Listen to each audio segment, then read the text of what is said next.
Começa agora mais um episódio do nosso Santo Flow Podcast. Que Deus abençoe a você e toda a sua família. Sinta-se muito bem acolhido.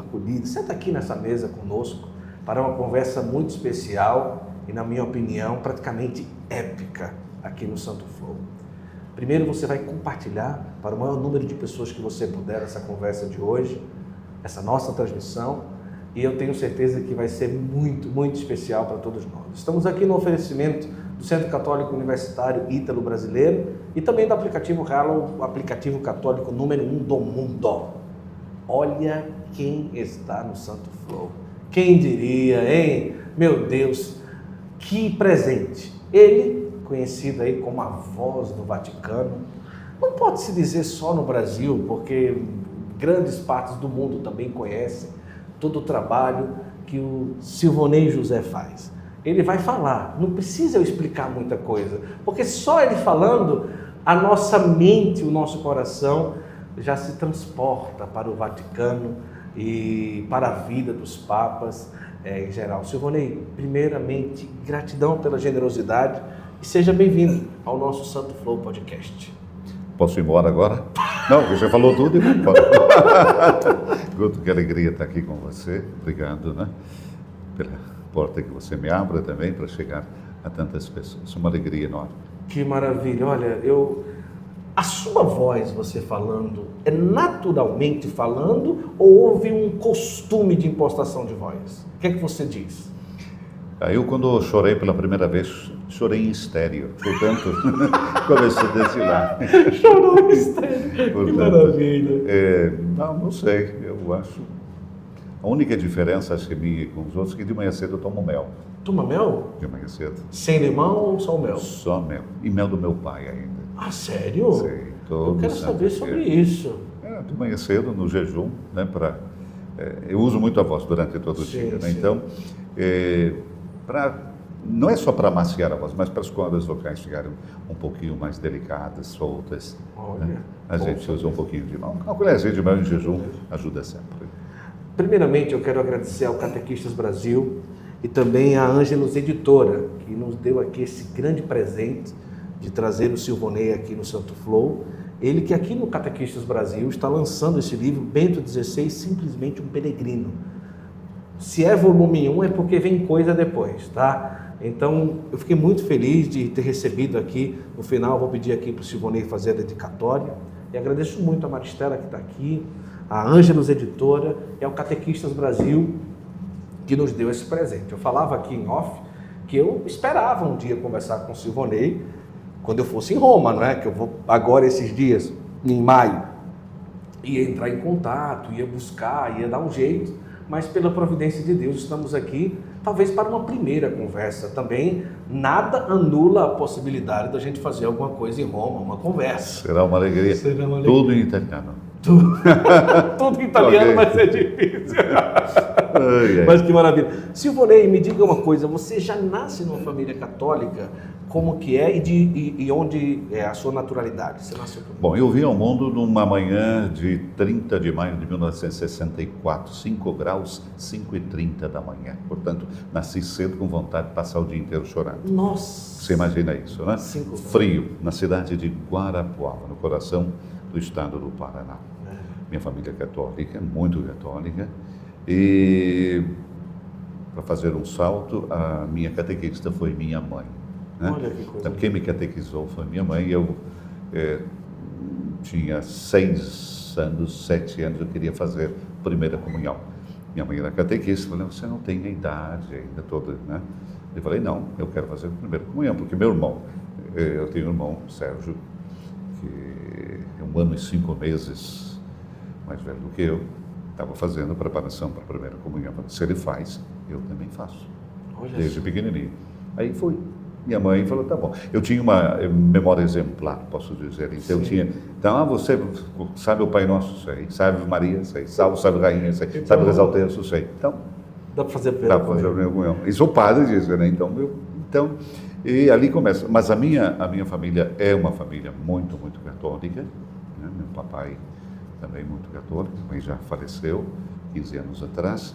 E vem do berço, porque, seja, Conto para você que o meu primeiro carro que eu comprei, minha avó me ajudou a comprar. Meu pai não queria.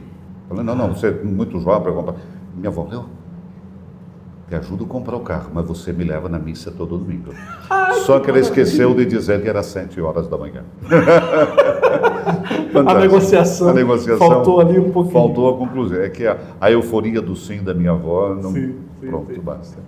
Mas comprou o carro e levava ela à missa às 7 horas da manhã. Não, eu sempre ia com ela. Mas é uma das coisas marcantes que eu tenho, porque a minha avó, ela acho que era a minha primeira fã, porque ela me ouvia no rádio. E eu, quando tinha meu programa radiofônico, eu dizia, bom dia, o garoto da vovó. E ela ficava que maravilha, o garoto da vovó. E ela se enchia de orgulho, como ela dizia. Né? Essa história do mel. Do mel vem exatamente porque meu pai tem uma chácara, né? E tem muitas caixas de abelha. E faz um mel realmente Até hoje fantástico. Até hoje faz. O pai tem 86 anos agora, meu Deus do céu. E o mel dele era um mel realmente puro, inclusive vendia para os outros. Ainda em Guarapuava. Em Guarapuava, vendia para os hospitais, enfim, biológico, né? E desde que eu era pequeno, sempre fui apaixonado pelo mel do meu pai. Eu, quando venho de Roma para visitá-lo, sempre levo 2 quilos de mel, mas para o meu consumo, que pelo menos nesse ano estou garantido que Já está posso garantido ter. de mel. Então, isso vem desde que eu comecei a trabalhar em rádio. Faço a premissa que eu não queria trabalhar em rádio. Não queria? Não. Pensava em ser o quê quando jovem? Médico.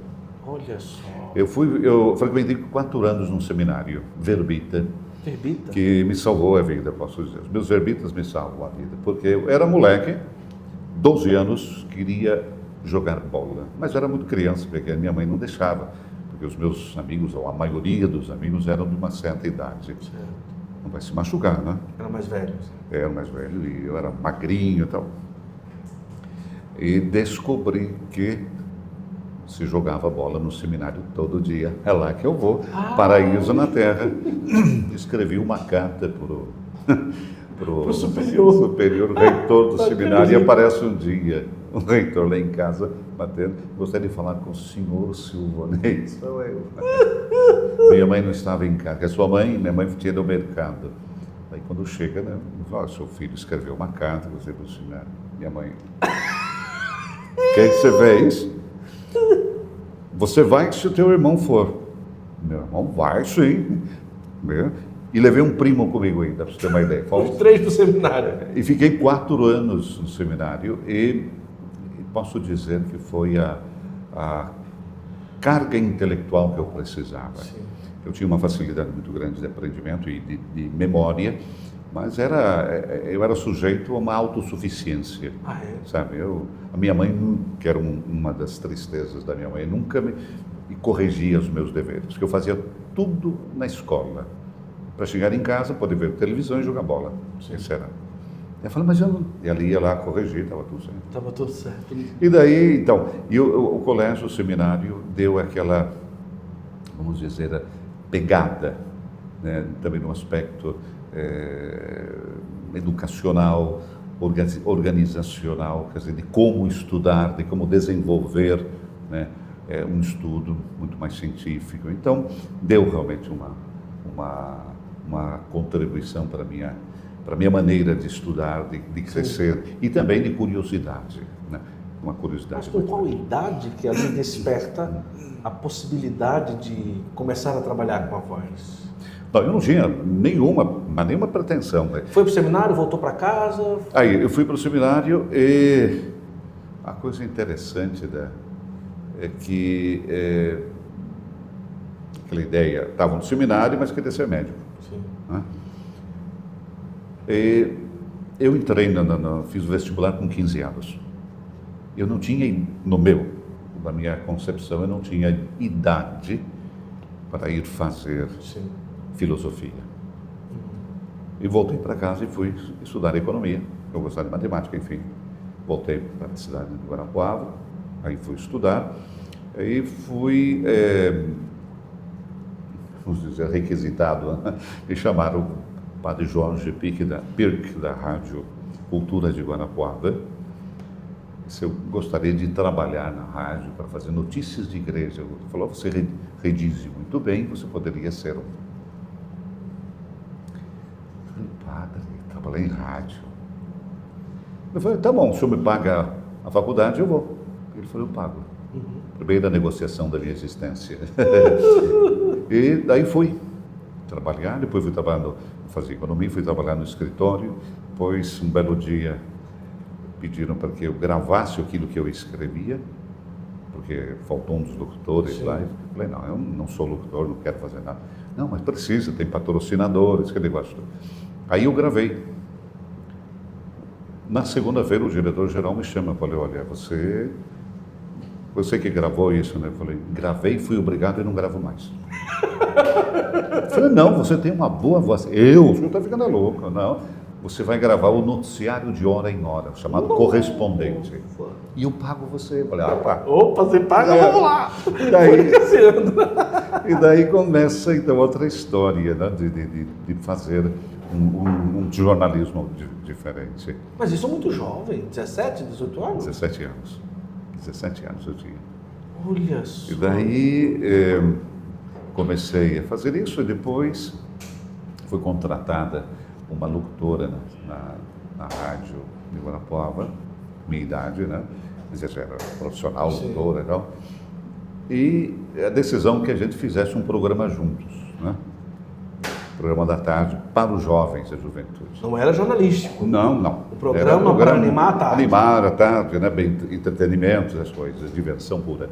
E a coisa interessante disso é que depois de 3 ou 4 meses ela passou para a parte da manhã e eu fiquei com o programa sozinho. Aí comecei a inventar. Era Juventude do Guarapuava, Boa Tarde Guarapuava. Uma coisa assim. Não recordo. E começava bem para cima. Boa tarde. Mas era alegria, era alegria. E daí, naquele tempo, quando eu comecei, já estava com 18 anos, estava terminando a universidade, aquele negócio. Com 19 anos, eu fui enviado para a Rádio Aparecida para fazer um estágio. Por quê? A rádio nossa tinha ganhado uma concessão de FM. Ninguém sabia o que era FM. Então, eu ia ser um dos locutores do FM. Aí veio para cá para aprender o que era FM. Que é pensando que era FM, como se fazia a Rádio Aparecida. Ali encontrei o padre César Moreira, o padre Pelaquim, o padre Jardir. E terminei o estágio, voltei no sábado para o Paraná, no domingo, na segunda-feira de manhã, recebo uma ligação do padre Romualdo Pelaquim, me convidando se eu gostaria de trabalhar na Rádio Aparecida. Olha. Tinha 19 anos. Nossa. Aí virou tudo, né? Aí virou tudo. A Rádio Aparecida foi para mim a universidade profissional da minha existência. Porque eu tinha 19 anos de idade, os profissionais ali, o mínimo que tinha era 20 anos de casa. Então, os corredores da então Rádio Aparecida, que era uma estrutura enorme, né?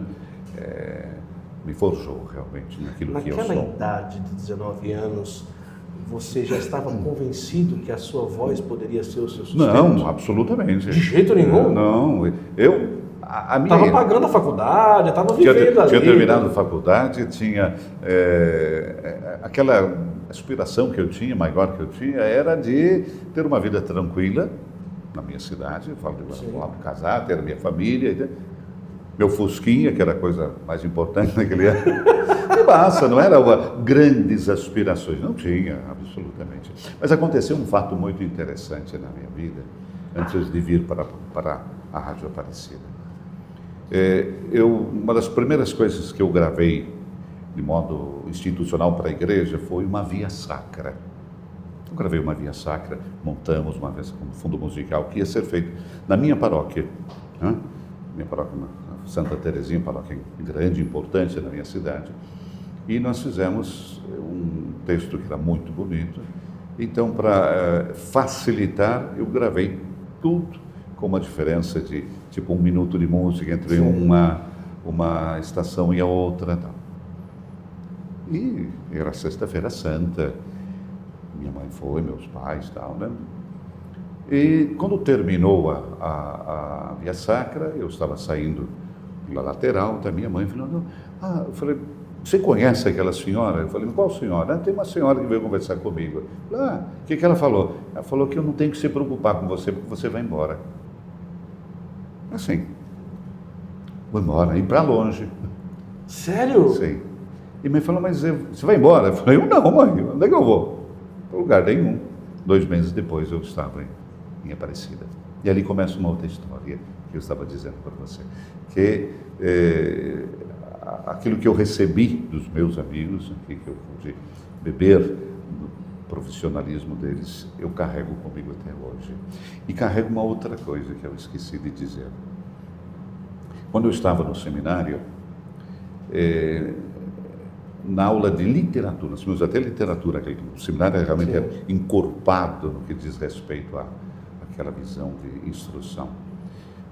O meu professor mandou-me ler a poesia famosa E Agora José. Eu li, terminou, sabe Deus, termina a aula, o professor chega às 2 horas no meu quarto. E agora? 2 horas, vou no quarto dele, entro, fecho a porta, pois não, 4 livros. Você não sabe ler. Falei, como não sei ler? Você não sabe ler. Daqui a 1 mês você vai contar a história desses 4 livros para mim. Viu? Dei-me conta então que eu nunca tinha lido um livro, isso é verdade. Primeiro livro, não é que eu odeio até hoje, mas eu tenho na minha estante no último. Pequeno Príncipe de Saint-Exupéry. Pequeno Príncipe. Fiquei até traumatizado. Segundo, Iracema, José de Alencar. Iracema, nossa. Terceiro era de Karl May. E o último, que eu adorei, O Príncipe e o Mendigo. Ali despertou uma vontade de leitura que eu nunca tive. E eu recordo que uma vez eu escrevi uma carta para esse professor meu, o padre Perveste, Henrique Perveste, escrevi e falei, olha, o senhor determinou a minha profissão, a escolha da minha profissão. Porque eu fico imaginando hoje se eu não soubesse ler. Eu sabia ler, mas não em voz alta. Olha que... Eu não conseguia colocar uma sequência de palavras, uma depois da outra, com inflexão. Mas que coisa impressionante. E ali começa, então, a minha história, porque depois eu me tornei jornalista. Agora, aqui, na Rádio Aparecida, quanto tempo que você passou por aqui? 3 anos e meio. 3 anos. Agora, ali, a sua profissão não era radialista e jornalista, você estudou economia. Exatamente. Nunca fui economista. Nunca fui economista. Depois fiz jornalismo, sim. Depois fiz sociologia, eu fiz doutorado em comunicação, que foi umas coisas que eu escolhi de fazer quando já estava na Europa. Então, 3 anos aqui em Aparecida, e depois daí, qual o caminho que levou você a chegar lá, à Rádio Vaticano? Depois daqui eu fui para Angra dos Reis. Olha só. Eu fui passar um carnaval em Angra dos Reis. Eu faço uma premissa que não é bonito de dizer, mas eu digo com orgulho por uma outra coisa. Eu nunca pedi emprego na minha vida. Sim. Sempre me ofereceram um emprego. Você gostaria, você poderia, tá? E isso fez com que eu ganhasse uma responsabilidade muito maior, sabe? Que as pessoas me procurando porque acreditam em mim. Sim. Isso é diferente de você bater lá e dizer, eu sou bom. Sim, sim. Então, quando eu fui para Angra dos Reis, que foi uma decisão muito difícil deixar a Rádio Aparecida. O que determinou aquela vez foi o primeiro plano cruzado de José Sarney. Ah, é? Por quê? Eu tinha, o padre Jadir, grandíssimo amigo meu, sim, me deu um aumento de salário e em função de uma proposta que eu tive de Angra dos Reis. Quando volta, isso era uma quarta-feira, na sexta-feira saiu o plano cruzado, mudando a moeda de cruzeiro para cruzado, congelando todos os salários por 1 ano, aquele negócio todo. Ele falou, olha, não posso te dar o aumento que eu prometi, mas posso te dar um aumento. Eu falei, mas tá bom, era aumento. E Angra dos Reis me oferece 2 vezes mais. E eu recordo até hoje o que disse Padre César, Eu fui falar, Padre César, quando estou numa encruzilhada, sinuca de bico. Sim. Falei, aconteceu isso, e ele me olhou assim, se você não for, vou eu. Vai. Mas que coração bom, né? Vai, não deu certo, você volta que a casa é sua. Essa foi uma das coisas mais importantes que eu recebi na minha vida. Foi quando eu saí de Guarapuava para vir a Aparecida, minha mãe, né, subindo no ônibus que me trouxe, pensando que tinha avião, não era ônibus mesmo, né? 12 horas de ônibus. 12. E ela falou assim, vai meu filho, se você cansar, não deu certo, a tua casa está esperando você, Porto Seguro. Aquilo me deu uma tranquilidade tão grande. E a mesma coisa que fez Padre César também. Isso eu repeti para ele quando ele veio jantar na minha casa, muitos anos depois. Falei, você não pode imaginar o que você fez por mim com aquelas palavras. Então, são momentos, palavras, frases que podem marcar e virar realmente a concepção da tua vida. Eu fui para Angra dos Reis, trabalhei na Manchete, e dali fui convidado para trabalhar na TV Sudoeste do Paraná, que era uma sucursal da TV Manchete, que estava sendo montada pelos franciscanos, para cuidar do jornalismo da televisão. Mas o meu salário era um salário um pouco alto aqui, e eu falei, olha, se eu me pagar o que eu vou, que era o Frei Nelson Rabelo, de Quíria Aparecida, nosso querido Frei Nelson. Ele falou, olha, você trabalha no FM também? Eu falei, eu trabalho no programa, então pode vir. E aí fui. Isso eu digo para todo mundo. Eu tive um dia de depressão na minha vida. Foi o dia que eu cheguei em Pato Branco. Ah, é? Por quê? Me deram lá um prêmio na cidade. Mas contei para eles também. Por quê? Eu chego em Pato Branco, morava em Angra dos Reis. Sim. A janela eu abri, eu tinha o mar na frente. O mar, olha que... Uma praia privada, tinha 22 anos. Falei, meu Deus do céu, que coisa mais linda, né? Chego em Pato Branco, tarde de domingo, chovendo, vou pro hotel, abro a janela do hotel, aquela chuva, nem cachorro molhado na rua tinha. Eu falei, meu Deus, o que eu fiz da minha vida? Dormi vestido aquela noite. Nossa. O que eu fiz? A interrogativa era forte demais. Mas eu fui tão bem recebido, que os meus melhores amigos, depois de 34 anos que eu saí de lá, estão em Pato Branco. Olha só. Eu estive em Pato Branco recentemente, revê-los. Parece que eu saí ontem. Conservo. É uma relação de amizade que cresceu somente no tempo. O desejo de ser médico, ele cessa com qual idade? Eu creio que cessa quando eu vou embora para Roma. Ah, é? Isso ainda? Ali ainda, como já trabalhando ali, Aparecida, depois Angra, Sim. depois TV, ainda existia esse desejo? Existia um desejo, porque eu deveria fazer uma opção de largar tudo para fazer medicina. Né? E eu tinha idade ainda para isso. Sim. Quando eu decido de ir para Roma, aí esse desejo, o sonho fica acantonado. Porque começo a perceber uma coisa, que talvez para quem faz jornalismo, para quem começa Sim. a fazer comunicação, né? Que a comunicação, falei esses dias inclusive na nossa catequese, eu creio que comunicação é criar relação. O que significa isso? Porque quando eu crio alguma coisa, eu me relaciono com alguma coisa, toda relação tem ida e volta. Eu não faço uma relação sozinho. Eu preciso de uma resposta. Negativa ou positiva que seja, mas eu começo a interagir. E criando essa relação que se torna ao longo do tempo até intermitente, porque a tendência é crescer quando é frutífera, quando dá realmente os seus frutos.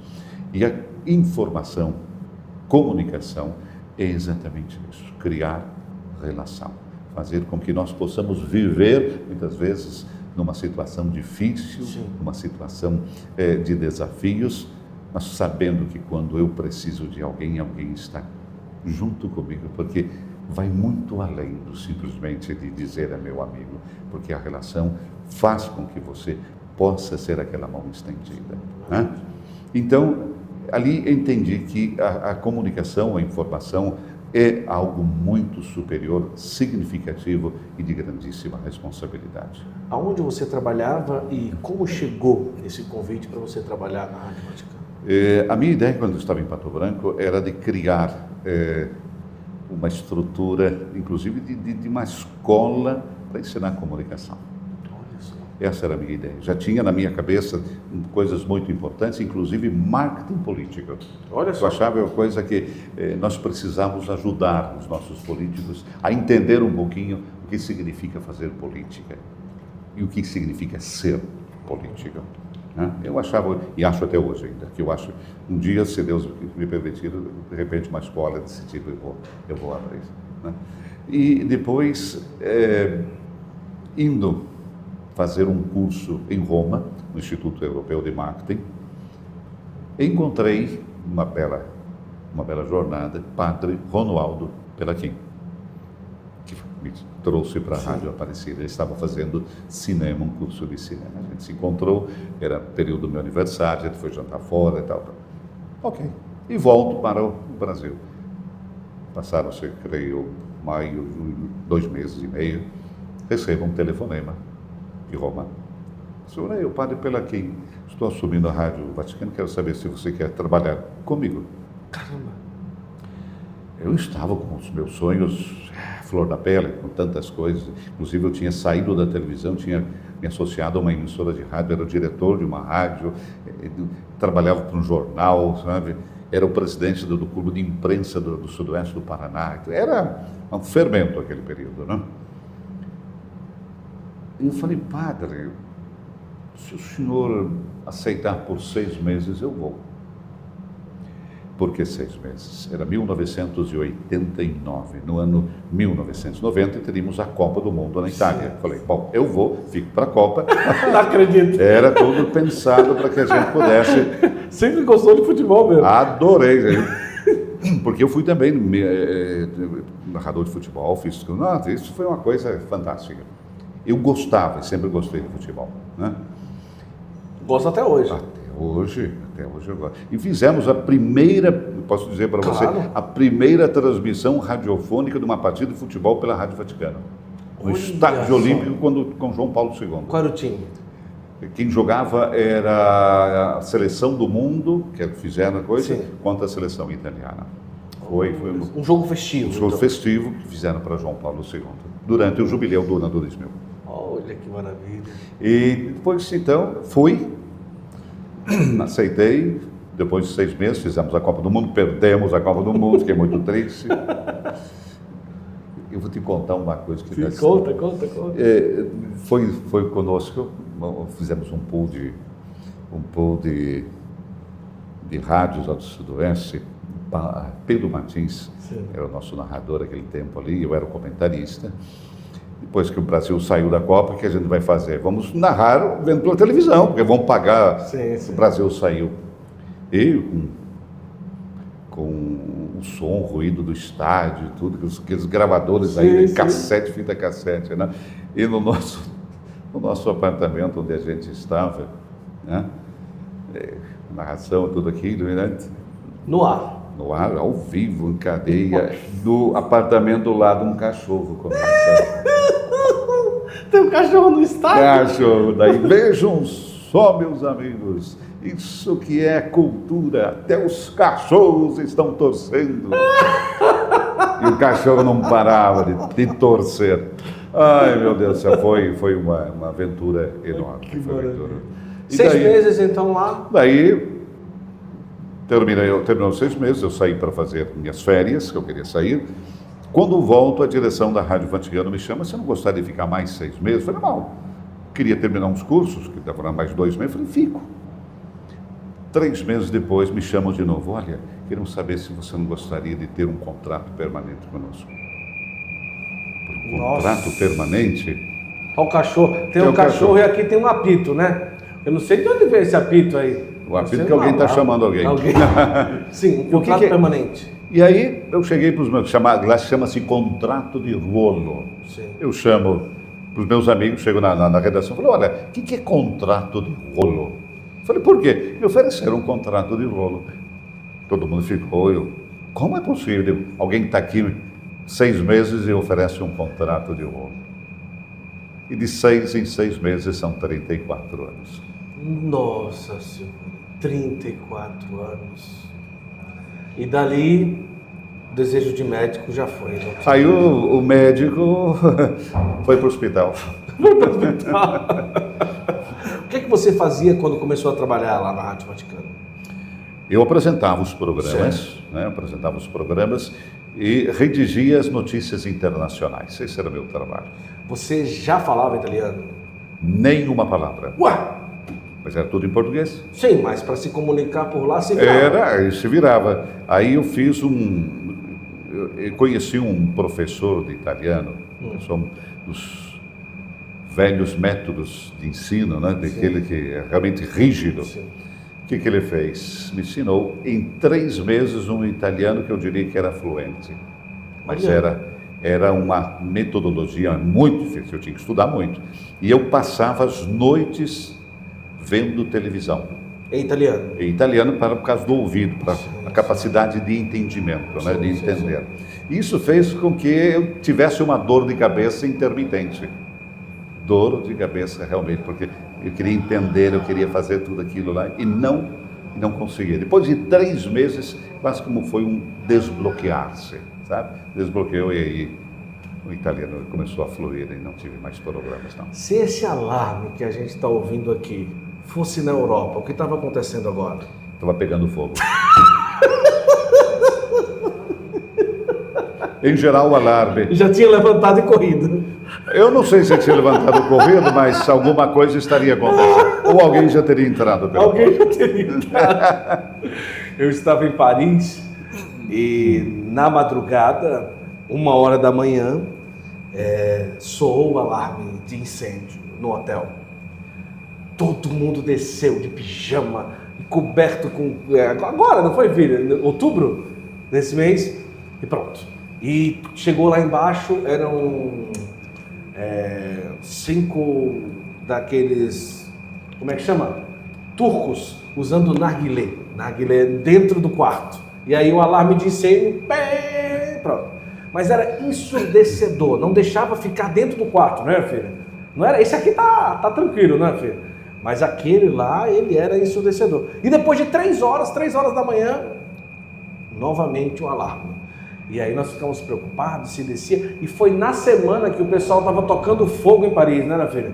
Tava ali, era saco de lixo tocando fogo, e muita manifestação, e muita greve. Eu disse, meu Deus do céu, mas foi só um susto, né? Esse aqui também, eu acho que foi só um susto também, alguma coisa que aconteceu, ninguém sabe. Passou, foi falar, pronto. Improvisei, né? Em cima do... voltou. É melhor você não falar. Mas então, 34 anos. Qual a primeira vez que você teve acesso ao Papa após o período que você começou a trabalhar na Rádio Vaticano? Acesso de conhecer e passar mais de 2 minutos, por exemplo. Foi João Paulo II. Sim. Quando eu fui pela primeira vez a sua missa na capela privada. Certo. Eu conheci, naquele tempo era Monsenhor Stanislawski, que era o secretário do Papa João Paulo II, e conversando com ele, disse, olha, quando é possível eu gostaria de ir na missa, mas assim como eu estou conversando. Passaram alguns dias, eu chego em casa, ainda era a secretária eletrônica, né? Uma mensagem. Eu ligo e tal. Aqui é Monsenhor Zivit, Silvonei, sei invitato a venire domani mattina na missa del Papa. Nossa. Muito bem. Foi interessante porque naquela missa estávamos eu, um cientista estadunidense e 5 bispos, somente nós. E depois da missa, o Papa veio, conversou conosco, fomos tomar café com ele. Olha! Foi muito interessante, foi muito interessante. E depois, tempos depois, eu fui num almoço com ele, com João Paulo II, junto com um grupo de pessoas lá do Vaticano, que foi um almoço muito interessante, porque ele queria conhecer cada um, sabe, de uma maneira, o que você faz? E a tua família, de onde você vem. Ele era muito curioso pela pessoa. E era muito, muito interessante isso, né? E um almoço que deveria demorar 45 minutos, demorou 2 horas. Porque Ele gastava tempo. gastava tempo. Ele gastava tempo. É uma grande qualidade dele. E esse gastar tempo, ao longo do tempo, eu trabalhei 16 anos com ele. E fiz várias viagens internacionais com ele e a gente via nele aquela vontade de estar com as pessoas, né? A vontade de confirmar as pessoas na fé. Esse é um dos grandes motivos porque ele fez mais de 100 viagens internacionais. Ele queria encontrar as pessoas, queria que Pedro estivesse no meio, né, das comunidades. Quando você fala fazer viagens com o Papa, você, sendo da Rádio Vaticano em português, você acompanhava essas viagens e também outros jornalistas da Rádio Vaticano em outra língua também faziam isso? Como que é? Até hoje nós fazemos isso. Certo. Nós temos um grupo de trabalho, Certo. Por exemplo, agora durante a JMJ em Lisboa, né? Eu fui o chefe de uma delegação nossa, éramos 8 jornalistas de 8 idiomas diferentes. Italiano, francês, espanhol, português, alemão, que mais? Vietnamitas. Olha só. Estavam com a gente também. Mas por que isso? Porque são as línguas que depois nós conseguimos cobrir o globo. Através. Os lusófonos no mundo são mais de 400 milhões. Verdade. Né? Então, a língua portuguesa se tornou uma língua de referência, uma língua importante, em função também do número de católicos, mas também do fato do Papa ser latino-americano. Então, a visão nossa também vai para isso. Né? Mas que interessante, você lembra mais ou menos quantas viagens, aproximadamente, com São João Paulo II você chegou a fazer? Não, mais ou menos assim. Uma boa pergunta. Bem, creio que eu faço uma ideia assim, de 12 anos, com pelo menos umas 22 viagens internacionais, sim. A última foi Toronto, a JMJ de Toronto. João Paulo II já estava. Você tinha noção que ali você estava trabalhando, cobrindo a vida de um Papa que chegaria a ser santo? Olha, a presença dele era tanto seja com João Paulo II, Bento XVI, Papa Francisco. Você não fica indiferente estando diante deles. Não. Então, é uma sensação realmente, no primeiro momento, de euforia. Quer dizer, que bom coração que bate mais rápido. E o segundo momento é aquela serenidade que te dá de estar na frente de pessoas como essa. Então, quando a gente conversava com ele, uma vez ele estava saindo da Capela Sistina, passou, estava eu e o responsável do programa hispano-americano, e eu falei para ele, ele foi, deu 2 passos, voltou.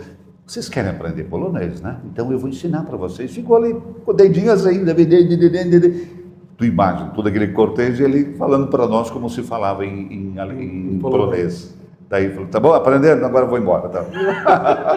Então, e daí passaram os segundos dias e encontra um dos bares suíços. O senhor é o jornalista do Papa? Que maravilha.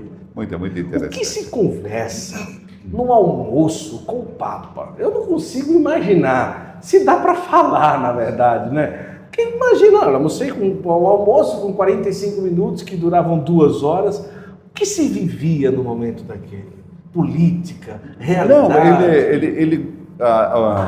Eu falo de João Paulo II, ele queria saber de você. O que você fazia, o que Sério? era da família, quais eram Quando conversava, por exemplo, tinha também um bispo que estava ali, como está a tua diocese, você está tratando bem os seus sacerdotes, qual é o relacionamento que você tem com eles, né?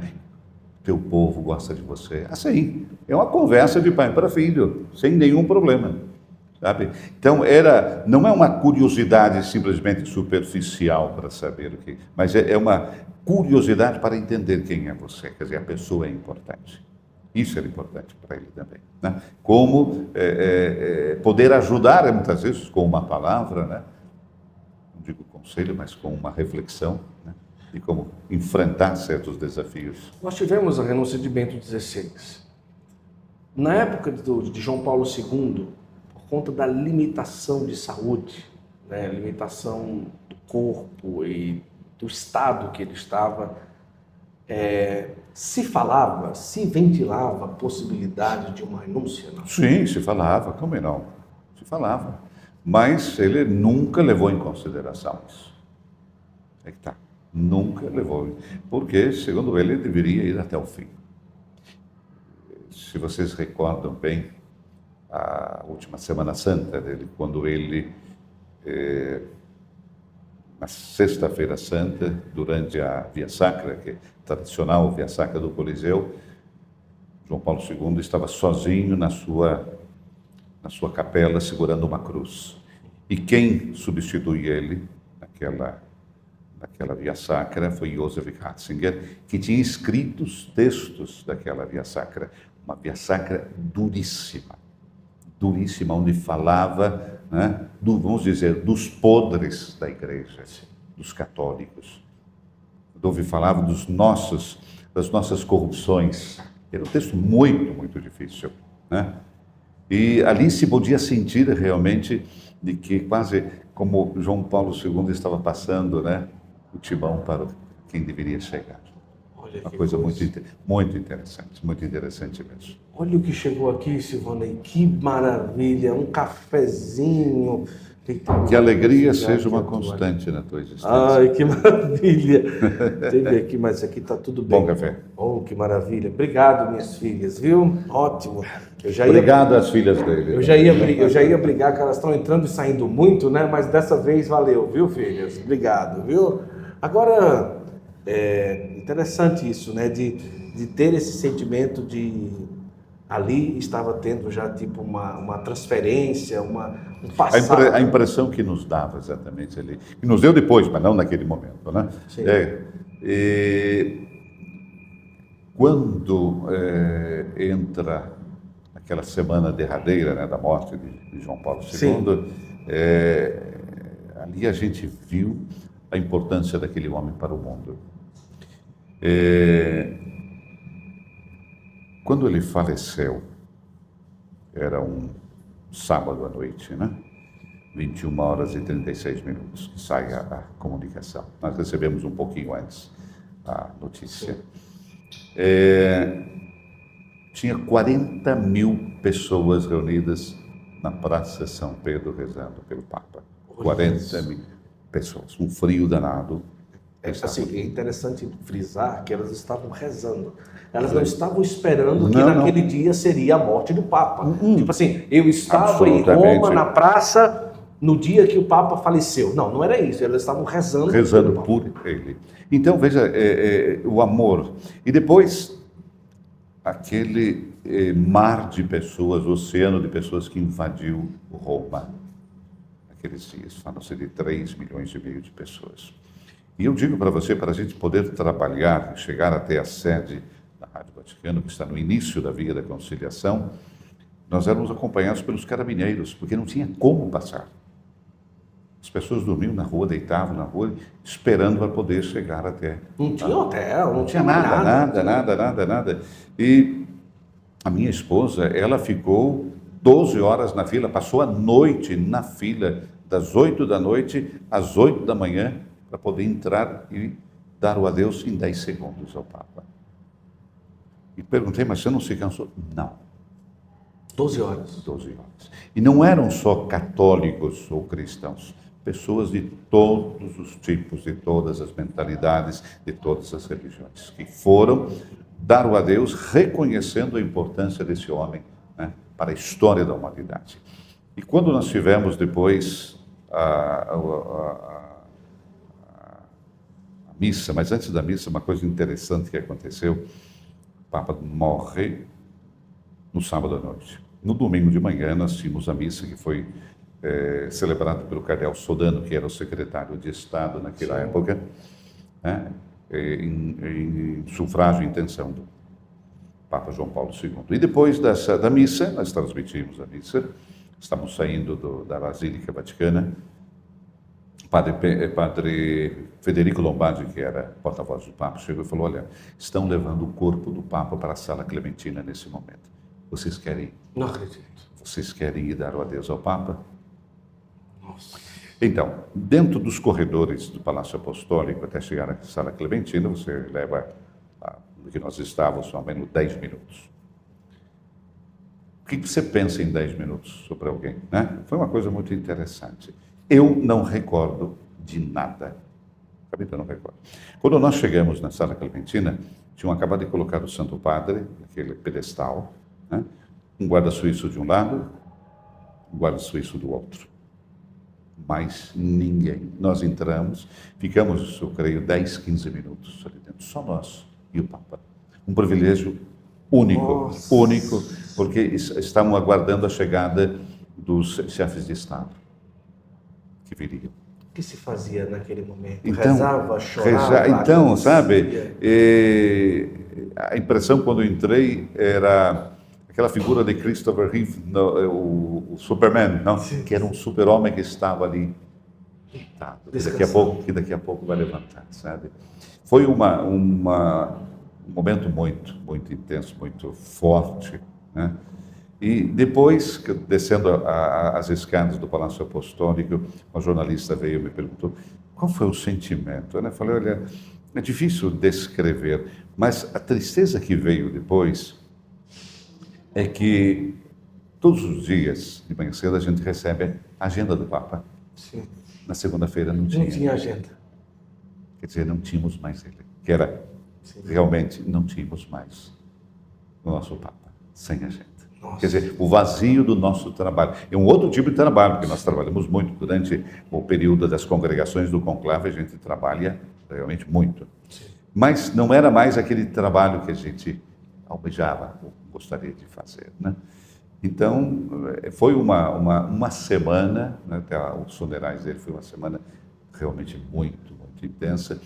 E depois a missa das Exéquias, né? A missa das Exéquias, diz que eles tiram o corpo da capela que estava dentro, porque já estava dentro da basílica, perdão, trazem para fora e tal.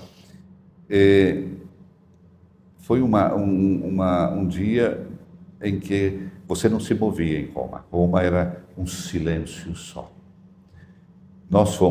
Eu saí de casa para ir transmitir a missa 3 da manhã, porque não sabíamos se poderíamos chegar ao Vaticano. E a missa era às 10 da manhã. Nossa. Imagina. Daí, estava comigo, eu convidei para ajudar na crônica daquele dia, Padre Jonas Abib. Olha, ele estava lá. Estava lá. E Padre Jonas Abib chorou o tempo inteiro. Tinha um amor muito grande, né? Daí ele falou, é difícil, né? A gente comentando a missa, né, como era, de contar de um homem que nos sentimos todos um pouco órfãos nesse momento. E quando está concluindo, que é uma cena homérica, que está celebrando o final já da celebração, tem aquele vento que vem, bate no evangeliário e fecha. Como realmente termina aqui a história de um homem que dedicou a sua vida ao Evangelho. Ali termina. É uma coisa realmente belíssima. E ali começa uma outra história, né? Porque era a história de santo súbito, lembra que está escrito que todo mundo queria santo imediatamente? E tem uma regra canônica que precisa esperar 5 anos para dar início. Abrir o processo. Abrir o processo, exatamente. E agora, o povo queria, aí foi dispensado, assim, como foi dispensado também para a Maria Teresa de Calcutá, né? Ali começa todo um problema, no bom sentido, de que tinham que analisar todos os textos de João Paulo II, imaginou? Pergunta que me fizeram agora. E Bento XVI? Vão começar já a fazer Falei, sou o Papa de Síria porque tem 5 anos. Mas você imaginou o trabalho que vai ter? Aquele que vai ter que fazer toda a instrução do processo com tudo que escreveu, análise de tudo aquilo. Agora, mesmo dispensando o tempo, a análise de todos os textos de João Paulo II. Absolutamente, tudo. Falas escritas. Tudo, falas, escritas, conversas, mensagens, tudo aquilo que foi colocado, absolutamente. É um trabalho realmente enorme. Vamos aproveitar que a gente está falando de São João Paulo II, quero entrar também sobre clima de conclave, outras curiosidades que eu quero trazer aqui também.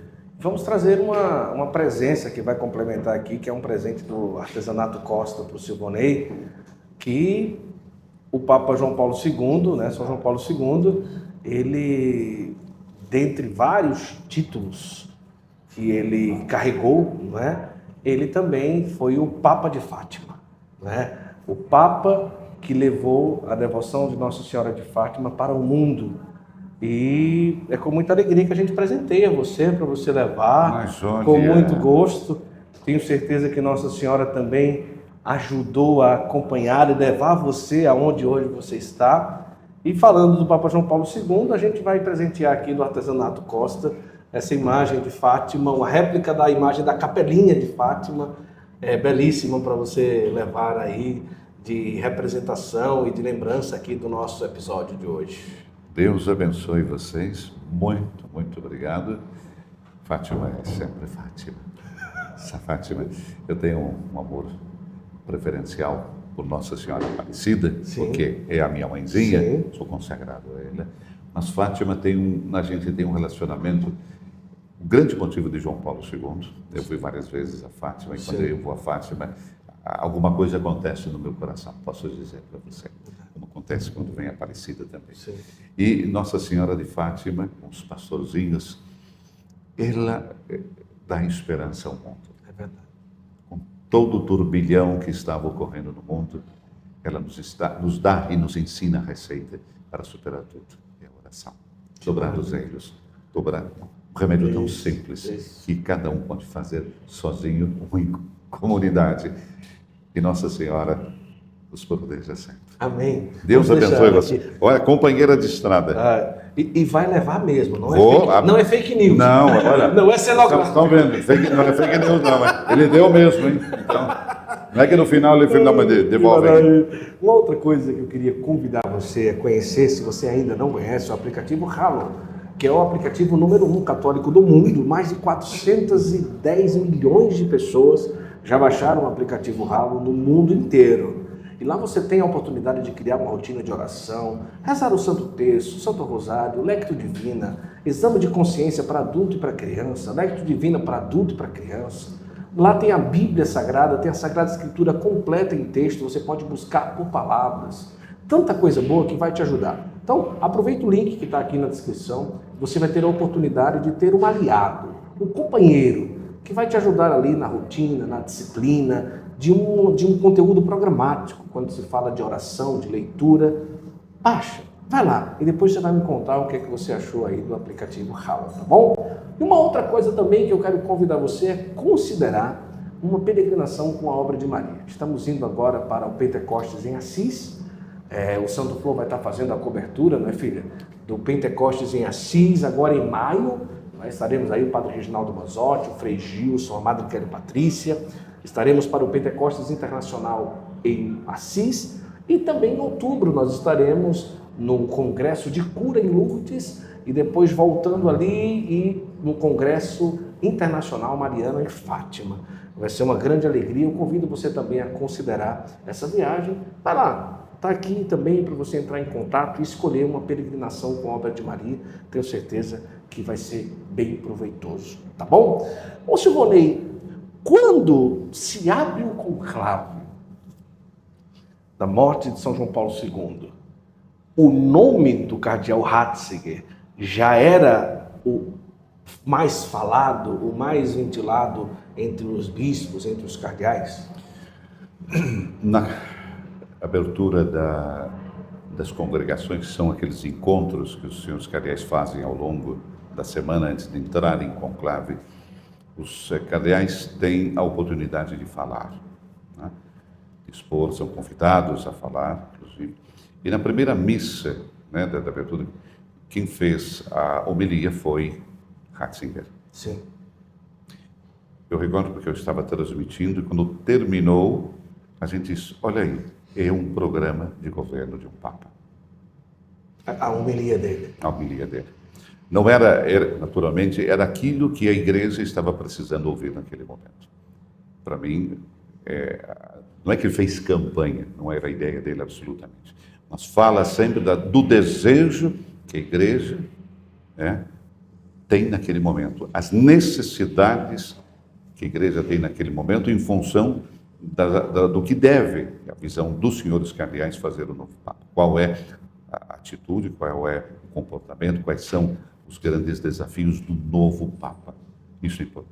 Isso aconteceu também com o Papa Francisco, que ele fez um discurso, e na última entrevista que ele deu agora a um jornal italiano, La Stampa, ele disse, depois que eu terminei de fazer o meu discurso, um cardeal americano chegou e bateu, olha, esse é o discurso de um Papa. Belo, belo, belo. E ali ele falou, alguma coisa está acontecendo, num almoço, fizeram 2 perguntas que aí ele entendeu que realmente alguma coisa estava acontecendo, porque estavam fazendo uma campanha para o nome dele. Mas voltando a Ratzinger, é claro, quando ele fez aquele discurso, um discurso forte, importante, ali se já preanunciava uma votação importante. Uma votação que depois, ao longo de, creio, 2 ou 3 votações no conclave, chega então aquela maioria que elege ele, então, o sucessor de Pedro. Além do Ratzinger, o Papa Bento XVI, a gente conseguiria elencar ou pontuar 2 outros nomes que naquele momento teria a possibilidade de ser eleito Papa? Veja só, existe uma coisa interessante. Você entra Papa e sai cardeal. Essa é a frase que nós temos dentro dela. Porque todos são candidatos. Sim. Então, todos entram papas. Entram papas. E saem cardeais depois. Maravilha, gostei. Então, tem isso. É claro, existem sempre nomes que circundam, mas é muito mais nomes de imprensa. Tá. Nome da imprensa. Por exemplo, no último conclave, Dom Dilo. Dom Dilo é um homem forte. Sim. Da imprensa. Para a imprensa. Para a imprensa. O cardeal de Chambord, de Viena, o cardeal de Milão, tinha um outro que falavam do Sará. Então, eram nomes que circulavam diante da visão da imprensa, da importância que cada um tinha. E já naquele período também, quando estava... falavam até de Dom Cláudio Umes, quando foi eleito Ratzinger. Então, era uma visão puramente jornalística, né? O próprio Gandhi era alguém que era muito falado. Então, os nomes vão saindo aos poucos, mas pela imprensa, porque durante o processo das congregações gerais e depois, quando entra em conclave, a gente não sabe mais absolutamente nada. Isso eu posso garantir para você. E, inclusive, para evitar qualquer tipo de comunicação, um celular, alguma coisa, existe uma rede de proteção interna que cancela todos os sinais de celulares. Tem uma rede de proteção interna. Todos os sinais de celulares são cancelados dentro do Palácio Apostólico. Dentro do Palácio Apostólico. Onde está a Capela Sistina. Não sai nada de comunicação. De nada. Para evitar qualquer problema de um Vatican Leaks, por acaso, que possa acontecer durante um conclave. Olha que coisa impressionante, né? Esse livro que está aqui, que eu considero um grande presente que recebi, Bento XVI, Simplesmente um Peregrino. O que é que você quis trazer nesse livro aqui pela Ângelus Editora, que aqui agradeço de coração a Maristela por esse momento tão especial que estamos tendo aqui com o Silvonei. O que é que você quis trazer aqui nesse livro e por que falar simplesmente um peregrino? O conceito do simplesmente peregrino são palavras de próprio Bento. Sim. Quando, no seu último discurso em Castel Gandolfo, em que ele anuncia que às 8 horas da noite não era mais Papa. Uma curiosidade, né? Porque naquele dia ele se transferiu no final da tarde, depois das 5 da tarde, para Castel Gandolfo, em helicóptero, num voo que o mundo inteiro viu, aquele helicóptero branco, e ele passando por cima de Roma, Coliseu, né, Praça Veneza, então, e depois indo em direção a Castel Gandolfo. Era o último voo de um papa. Quando ele chega, ele vai até a sacada, né, do castelo, da residência papal em Castel Gandolfo, faz aquele discurso belíssimo que eu trago no nosso... E ele fala que, a partir desse, estava vivendo a última etapa, e eu sou simplesmente um peregrino. E esse simplesmente um peregrino, poderíamos também entrar a nossa visão de vida. Nós somos nessa existência simplesmente um peregrino. E vir isso da boca de um papa, naquele momento ainda papa, ainda mais importante e mais forte, né? E naquele momento, quando ele deixa de ser papa, ele está indo para o momento final, às 8 da noite, fecharam-se as portas de Castel Gandolfo. E a partir daquele momento inicia a sede vacante. Nós não temos papa. É um momento singular na nossa história, né? Singular pela ousadia dele, pela extrema humildade, mas acima de tudo eu reputo de um extremo amor pela sua igreja. A igreja não é minha, a igreja é de Cristo. Eu fiz o que pude, não posso fazer mais, devolvo a bola. E agora eu estou ao lado da cruz, como ele disse, eu não desci da cruz, estou ao lado da cruz e continuo rezando pela minha igreja. E sou servidor do próximo Papa, que será também o meu Papa. Olha só. E isso faz, então, com que essa passagem seja um pouco menos dolorosa, porque, naturalmente, é um Papa que renuncia. Mas, para entender essa renúncia sua, a gente tem que entender o homem. Um homem que nunca foi apegado a nada. Eu falo de títulos, né? Um homem que trabalhou a vida inteira em prol dessa igreja que tanto amou, né? Desse Cristo que tanto amou. Eu recordei na minha palestra, no próximo livro eu vou colocar as últimas palavras dele, compreensíveis. Monsenhor Ganswein, era então Monsenhor Dom Arcebispo, que era prefeito da Casa Pontifícia, e o secretário particular de Bento XVI, Ganswein, ele, numa visita que fez no dia 4 de janeiro do ano passado, para a gente lá na rádio, né? Um dia antes dos funerais de Bento, ele nos contou que o enfermeiro que passou a noite com ele, às 3 horas da manhã, ouviu ele dizendo: Senhor, eu te amo. E depois ele não fala mais. E ali começa o fim da sua existência, creio que 9h36, não recordo o horário, ele morre. E ali começa então um outro momento. E agora? Que tipo de funeral vai ter? E ele deixou escrito: eu quero um funeral sóbrio, simples. E foi mantido isso. Olha só.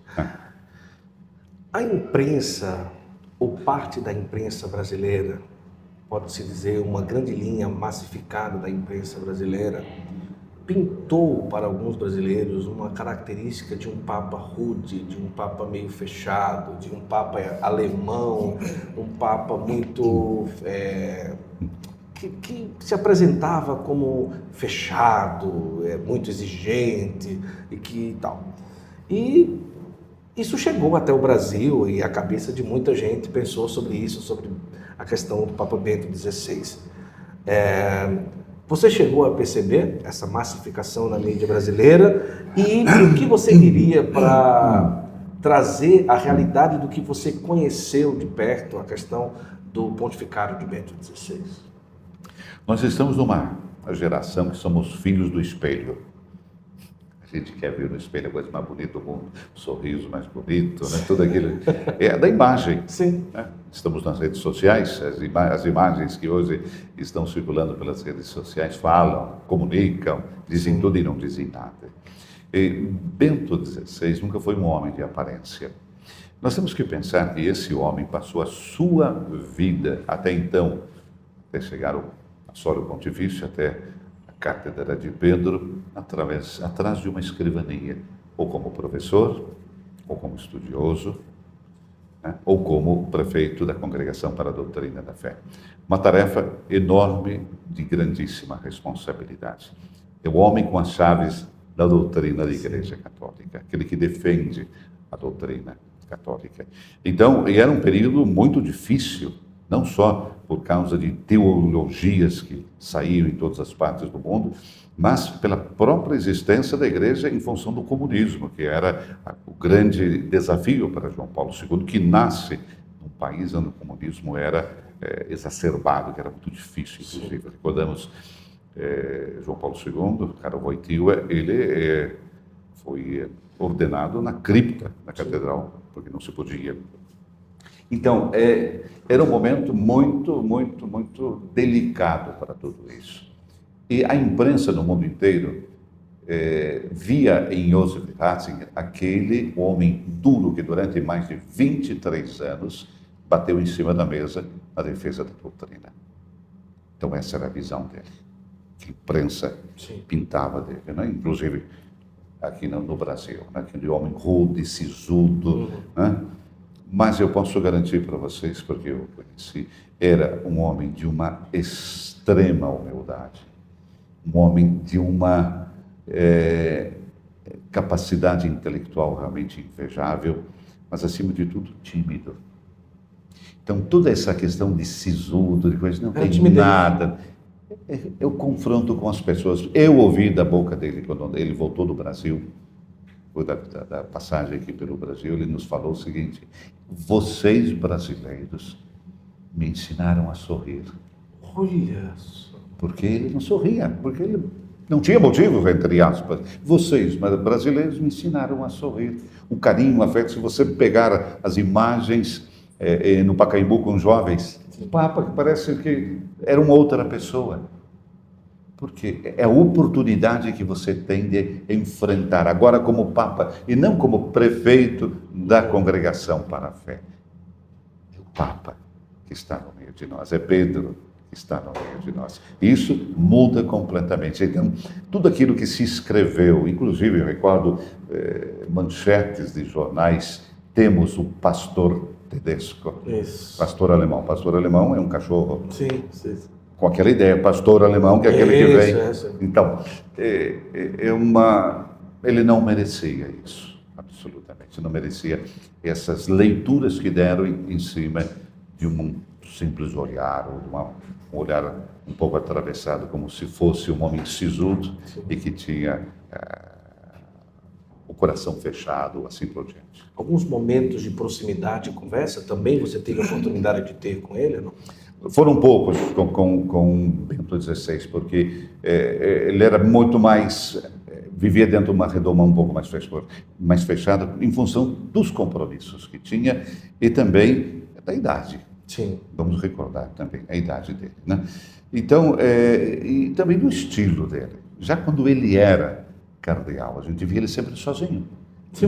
Ele passava, encontrei ele várias vezes na Praça São Pedro, cruzando, indo para casa, sozinho, sabe? Não olhava para lá, baixava a cabeça. Então, era a característica dele, né? Mas isso não tira o fato de que era uma pessoa sensível e que vivia, né, no mundo, não fora do mundo. Então, já parece que está fora do mundo. Absolutamente. Basta ler e refletir tudo aquilo que ele escreveu sobre a realidade nossa, do mundo, enfim, que ele nos deixou, esse legado que ele nos deixou, quanto ele estava ciente das dificuldades, dos desafios do nosso mundo contemporâneo. Silvonei, hoje se fala de uma realidade que eu já escutei muito entre seminaristas, entre o clero. É melhor você buscar uma faculdade no Brasil ou em qualquer outro lugar e não vá para Roma para você não se tornar menos católico. Eu já escutei muito isso. Hoje, a pergunta que eu faço é: o Silvonei que gravou ali a Via Sacra na paróquia está lá há 34 anos. Roma tornou o Silvonei mais católico? Ou aquilo que se fala ou se corre por aí é realmente uma verdade que se tem que ter firmeza para continuar um bom católico vivendo em Roma? Eu acho que essa é uma pergunta interessante e fácil de responder. Explico. Quanto é difícil ser católico dentro da minha comunidade? Posso ter todos os desafios possíveis e imagináveis, todos os tropeções e cascas de banana por terra que possa cair. O confronto do dia a dia. Roma é uma simbiose de pessoas que vêm de todas as partes do mundo. É uma encruzilhada. E ali tem um fator determinante que se chama cultura. Cultura que você carrega quando chega em Roma. Um brasileiro que chega em Roma e quer viver como um brasileiro em Roma, estando no Brasil, mas vivendo em Itália, não funciona. É como chegar um italiano que vem para São Paulo e quer viver como um italiano. Exatamente, Ardianal, isso aqui é uma porcaria, porque lá na Itália, quando nós começamos a colocar comparação, e isso eu acho que é um dos piores comportamentos que nós temos como pessoas quando estamos sujeitos a fazer comparação. Aquela pergunta, desculpa, idiota que se faz à criança: você ama mais mamãe ou papai? Sim, sim. E a criança fica olhando para cima e para baixo e que vai responder. Que dá vontade de dizer: que pergunta idiota que você faz. Então, quando você quer botar a comparação no meio. Então, quando você vai para a realidade de Roma, que é diferente, difícil, às vezes as igrejas vazias, a igreja aqui é morta, ou a celebração é morta. Vai, volta para casa, ou não sai daqui, mas é que vai lá e perde a fé, então significa que a tua fé está realmente bailarina. Bailarina mesmo. Porque a fé é uma construção, não é algo feito, construído. Eu vou perder aquilo que não tenho, que eu não construí ainda, ou vou fazer com que esse momento em que eu vivo seja um momento de força para aquilo que eu acredito. Então, é o comportamento que você tem diante dos desafios que se apresentam. Não são mares de rosa, porque quem vai? Os nossos sacerdotes que vão lá. Eles vão para estudar. Agora, todo mundo estuda? É a minha pergunta. Ou vai na paróquia? Porque muitos que vão lá têm a necessidade, e isso eu fico muito feliz, da ação pastoral, de viver a pastoral. Silvana, eu ouvi de muitos sacerdotes. Eu vim aqui, mas me falta a ação pastoral. Eu sou padre para estar com o povo. Falei, mas para aí. Concordo. Mas você fez um parêntese na sua existência para estudar, para que quando voltar você seja mais capaz para ajudar teu povo. Então, isso aqui é uma parêntese, não é a sua vida. É a parêntese da sua vida que você está tentando, de todas as maneiras, se formar ainda melhor, para que teu povo que está lá e que dê um dinheirinho lá para a paróquia, estudar aqui, para que você, quando volte para lá, tenha uma resposta mais eficaz e de qualidade. Se todos pensassem assim, eu acho que nós teríamos um pouco de respostas mais positivas do que negativas. Difícil ir a Roma e não perder a fé. Eu me recordo alguém, muitos me falam, difícil chegar aqui e não perder a fé. Eu falo, então você está com uma fé muito bailarina. Que coisa, hein? Deixa eu falar uma coisa para você que está acompanhando a gente. Se você deseja um dia estudar bastante Bíblia, eu quero indicar para você baixar a plataforma, acessar a plataforma Bíblia Play. É uma plataforma do professor Dr. João Cláudio Rufino, professor de Bíblia aqui do nosso Brasil, professor maravilhoso, muito capaz, e são mais de 700 aulas sobre Bíblia. Então, a plataforma que o professor João Cláudio Rufino preparou para mim e para você é realmente excepcional. Então, você vai lá, Bíblia Play, e você vai ter a oportunidade, fazendo ali a assinatura, imediatamente você tem acesso a essas 700 aulas, tá? O link está aqui na descrição, fique à vontade. Uma outra dica que eu dou para você é sobre as camisetas Sabatini. Você está vendo aí na tela, são várias estampas maravilhosas, uma coisa muito interessante. Camisetas para eventos católicos, você encontra nas camisetas Sabatini. Tá? Ele já tem um know-how. Facilita muito você ligar e dizer, olha, eu quero 600 camisas para a primeira Eucaristia. Para você explicar para uma empresa que não é católica, vai demorar um pouquinho.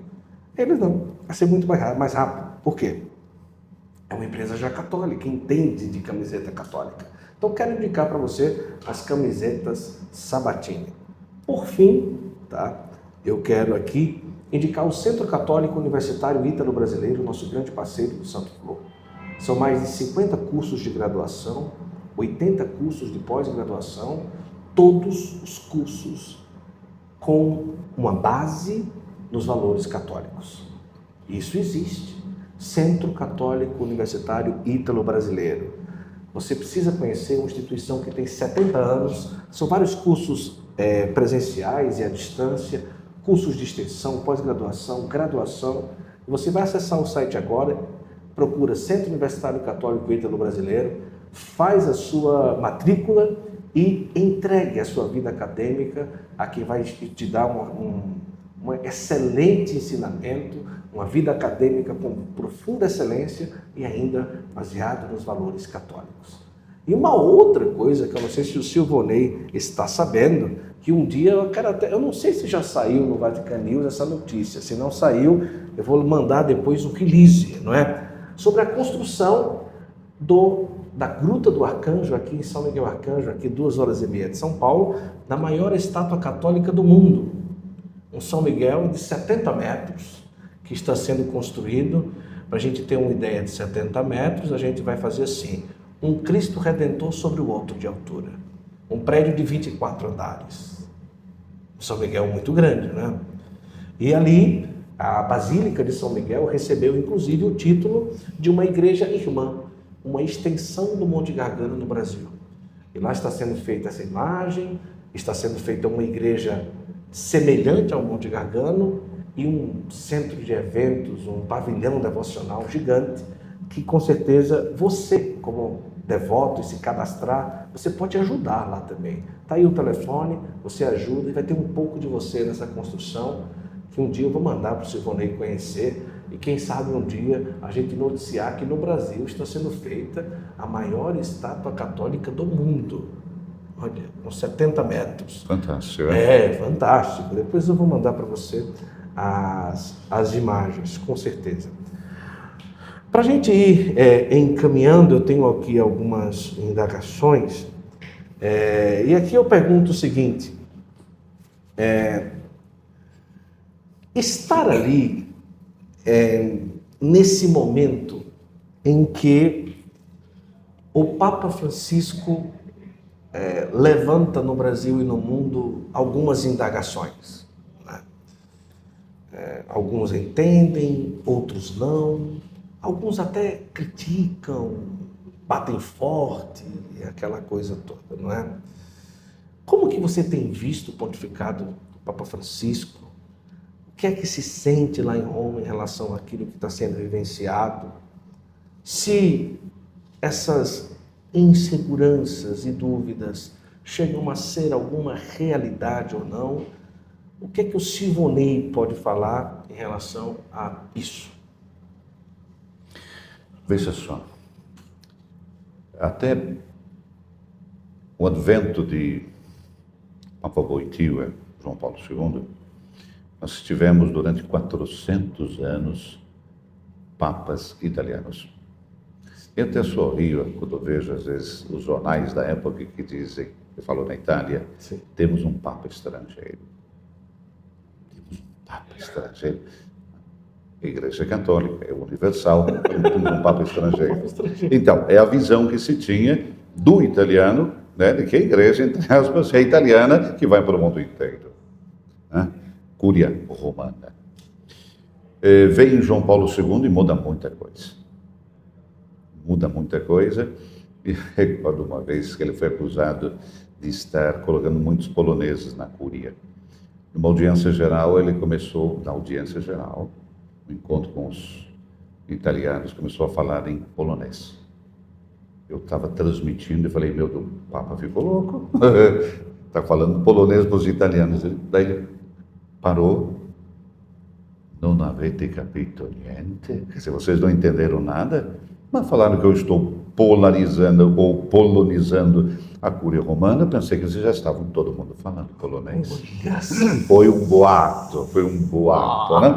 Aí então, não é, a crítica ao Papa não é agora o nosso querido Papa Francisco, ou Ratzinger, vem já desde João Paulo II. Né? Então, qual é a diferença? Eu posso criticar o Papa? Claro que eu posso. Quem fala que eu não posso criticar o Papa? O problema é o que eu critico, como critico. como eu polemizo, porque a polêmica é gratuita muitas vezes. Eu posso botar um ponto interrogativo de uma coisa que eu não entendi? Claro que posso. Acho que até é nosso dever de interrogar-se, mas não de dar sentenças. Nós somos acostumados, como seres humanos, a um passo muito delicado, que é de pensar que sabe tudo e quando alguém retruca, criarmos aquilo que o Papa dias atrás nos falava, dos vícios da ira. A ira é aquilo que leva a conflito, que leva à guerra. Não é raiva que leva à guerra. A raiva é momentânea de um modo. Estou com raiva de você, mas daqui a pouco estamos abraçados. A ira é aquilo que perpetua e leva ao conflito. E é isso que faz hoje com que as pessoas conservem um sentimento triste e polêmico.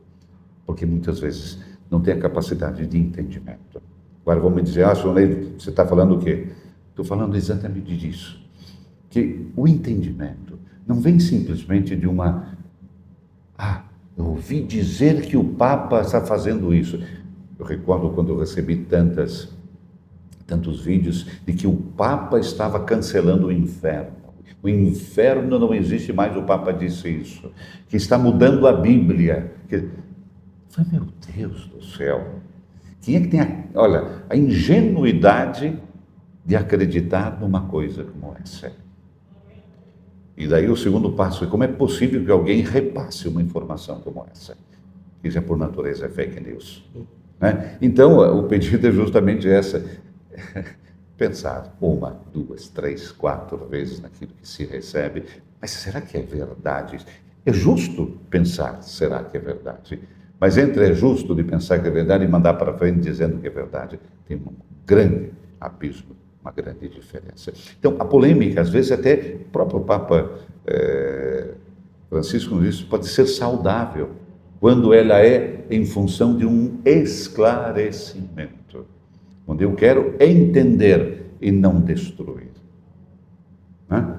Quando eu discuto com meu pai, porque meu pai, né, bateu, você assim, assim, assado, daí, e você fica com aquele momento de raiva e pode dizer até uma palavra que não tem no coração, mas está só na boca. 5 minutos depois eu falei, o que eu fiz? Isso. Eu volto ao meu pai e peço desculpa. Meu pai, eu estava com a cabeça. É lícito, somos humanos, a nossa reação. O problema é quando isso se perpetua e diz aquele sujeito, como eu vi de pessoas que me escreveram, aquele sujeito que está lá em Roma não é meu Papa. Muda de igreja, faz alguma coisa diferente, vai buscar a tua turma. Né? Porque é tão difícil você imaginar que nós vivemos hoje dentro de dificuldades tão grandes. Nós temos hoje níveis de perseguição de católicos no mundo inteiro inauditos. Nem no início da nossa igreja nós tivemos esses índices de perseguição e as pessoas ficam com picuinhas, com detalhes, com vírgulas. Enquanto pessoas hoje estão morrendo porque tem um crucifixo no pescoço. Isso é um problema. Isso é aquilo que deveria nos preocupar, né? Porque a nossa fé hoje, muitas vezes, ela é atacada, não por aquilo que nós somos, mas por aquilo que nós representamos. Nós representamos um Deus de amor que veio, se fez homem, morreu por nós, mas acima de tudo ressuscitou, venceu a morte. Se nós acreditamos, se isso faz parte do nosso mistério da fé, nós estamos subindo degraus seguros e não escada rolante. Você falava aqui off, não sei se você vai poder falar aquilo mas que conversou com o Papa esses dias, quanto tempo atrás? Uma semana atrás. Uma semana atrás, né? Você tem um contato mais próximo com o Papa Francisco, comparado a Bento XVI? Com o Papa Francisco nós temos, inclusive com as audiências gerais. Eu sou um dos leitores das audiências gerais, tenho a alegria de fazer as sínteses em português. E a semana passada, quando a gente terminou a audiência geral, o Santo Padre veio nos cumprimentar. Eu falei, Santo Padre, cansado. Eu falei, sim, agenda não. Eu falei, mas quem que faz a agenda? Ele falou, sou eu. Daí ele me apontou e mostrou assim, todos aqueles 7.000 pessoas. Eu falei, o que eu faço? Quer dizer, tem gente que me espera. Então, ele se dá, se doa. Inclusive, eu digo, as audiências que começavam às 10 horas, agora começam às 8 da manhã. 8 horas da manhã o Papa está recebendo as pessoas. Porque ele quer comunicar-se com o mundo. Quando recebe chefes de Estado, quando recebe personalidades, não é porque simplesmente um status jurídico, um status, né, político, público, é porque essas pessoas podem depois levar a sua mensagem num contexto muito maior. Isso é importante que as pessoas entendam, porque polêmica, por que o Papa recebe um comunista, por que o Papa recebe um socialista? Primeiro, ele é chefe de Estado. Recordamos, João Paulo II recebeu Gorbachev, o chefe do comunismo, dentro do Vaticano. E ali começou toda a transformação, então, da extinta União Soviética, Ostopolitik Vaticana, que era, né? Então, vislumbrar ações que podem ter repercussões no futuro. São sementes lançadas, né?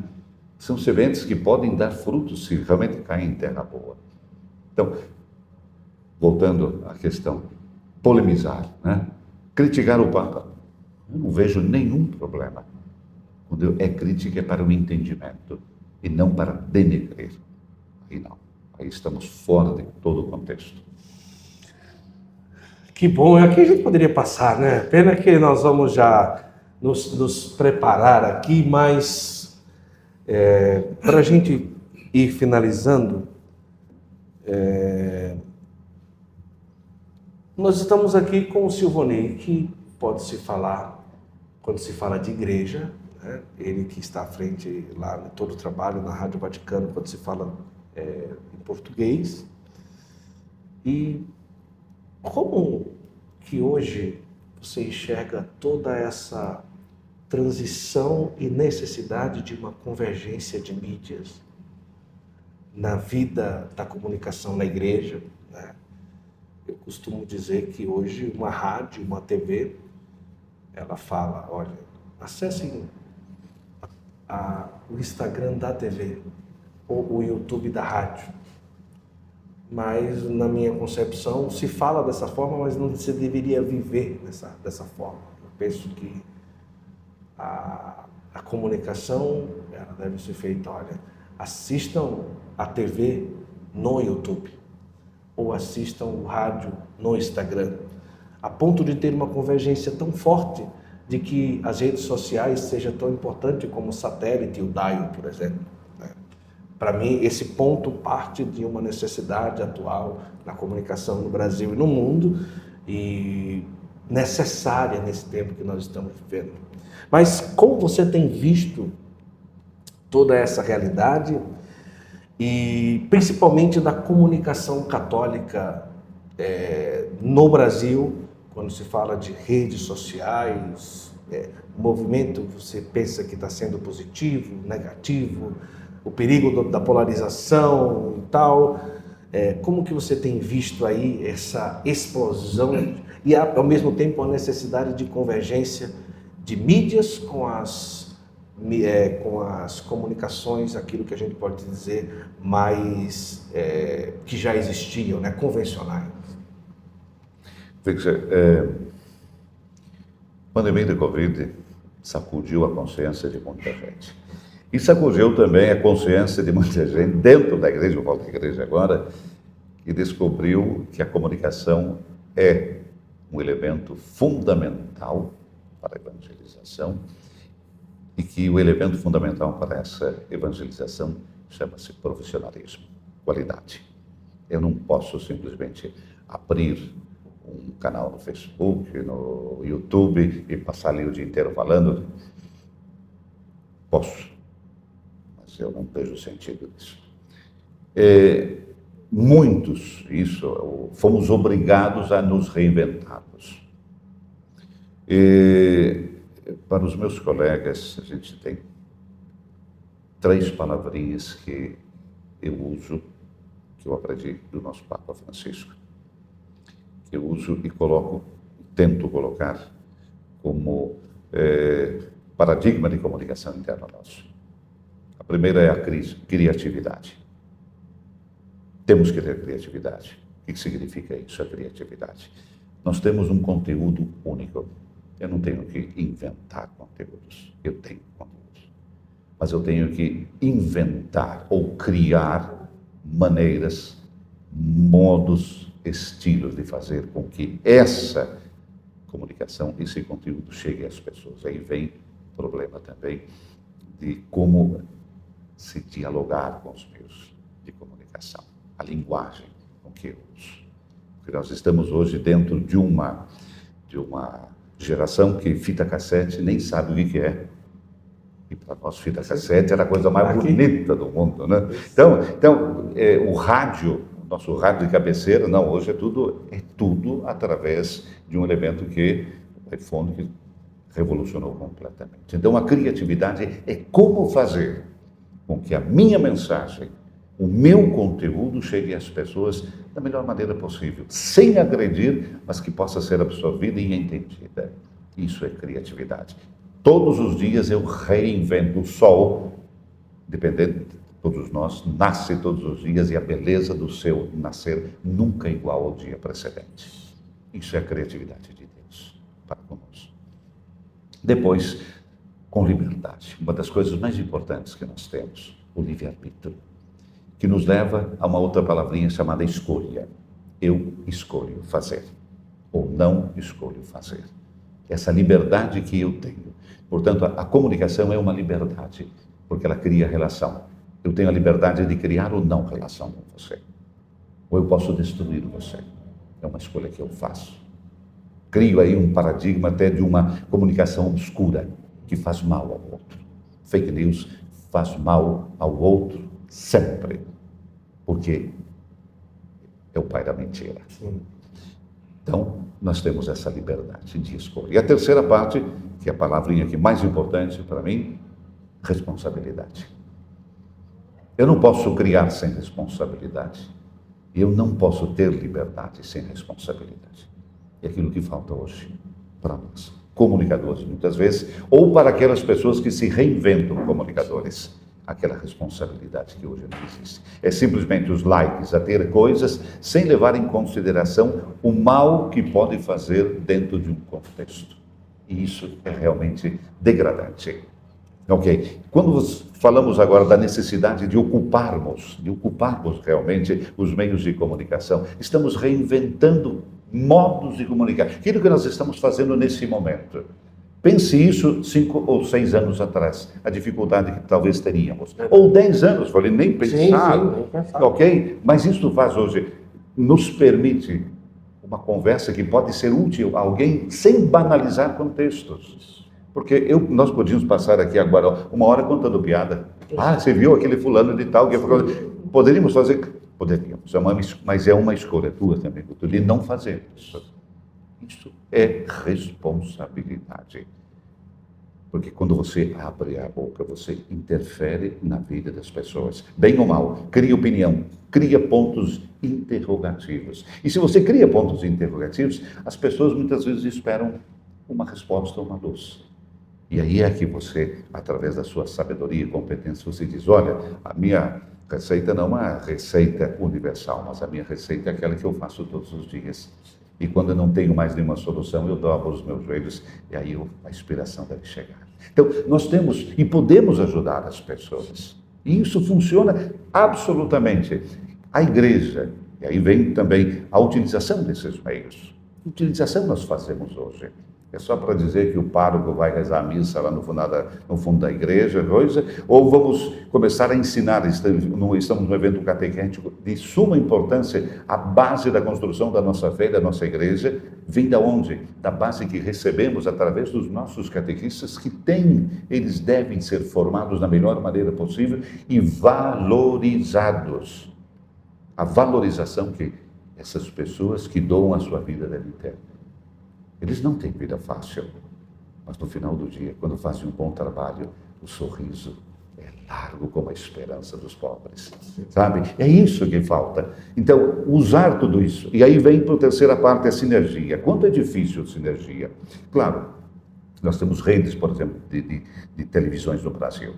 Cada um tem a sua especificidade. Cada um tem o seu modo de ver. Mas deveríamos ter, penso eu sempre, um determinado momento em que todos nós vamos falar a mesma língua, com o mesmo objetivo, dando as mesmas respostas e não criando respostas alternativas, né? Porque o nosso conteúdo é único e a nossa fé é aquilo que nos une. Eu creio que seria uma maneira de fazer com que aquilo que nós temos hoje no nosso imenso Brasil, um país católico, e eu acredito sempre que vamos ser católicos, com todos os desafios, defeitos e cascas de bananas pelo chão, que a gente vai preservar a nossa identidade cultural que vem de uma terra chamada Terra de Santa Cruz. Que lindo! Se falam aqui do grego, né? A palavra paróquia vem paróicos, que tem ali uma origem que tem um significado de acampamento de peregrinos ou tenda de estrangeiros, alguma coisa parecida nesse sentido, né? E como peregrino, como estrangeiro nesse mundo, né? O que é que ainda almeja o Silvonei como homem, como esposo, como profissional, depois aí já desses 34 anos como Rádio Vaticano, se ainda tem desejos, sonhos de nessa passagem como estrangeiro nesse mundo deixar alguma marca diferente? É interessante a vida da gente, pelo menos a reflexão que eu faço sempre é quando esse 1,90 m de felicidade não existir mais, o que é que vão recordar dele? Mas não é uma preocupação de egoísmo ou de soberba, Sim, claro. Não. É saber se aquilo que eu fiz durante os meus, eu não sei quantos anos eu vou ter, quando chegar o momento derradeiro, se eu fiz alguma coisa, se eu deixei alguma coisa, ou se algum ponto de interrogativo na vida de uma pessoa eu fiz. Então, isso me preocupa porque todas as vezes que eu sento para escrever um artigo, ou abro a boca para gravar alguma coisa, para fazer uma transmissão, né, de como pensar de ajudar as pessoas a caminhar. E eu falo sempre de uma aventura chamada vida, que para mim é uma aventura, porque nós temos a possibilidade de todos os dias de nos reinventarmos. Apesar de tudo aquilo que nós temos de dificuldades, de desafios, de contraposições, mas nós podemos nos reinventar. O ser humano é um homem, é um ser altamente criativo para se reinventar. O problema é o motivo por que se reinventar. Então, quando eu penso o que fazer, inclusive, quando estiver já com uma velhice mais acentuada, o que fazer da minha existência? Eu tenho como desejo, né, que a minha vida seja 6 meses no Brasil e 6 meses na Itália. Ah, é? Esse é o meu desejo. E os 6 meses na Itália eu vou ainda, não sei o que vai acontecer, eu vou criar, eu fui professor da universidade durante agora 16 anos e vou criar seminários para os nossos universitários, para falarmos de comunicação, de ética e linguagem dos meios.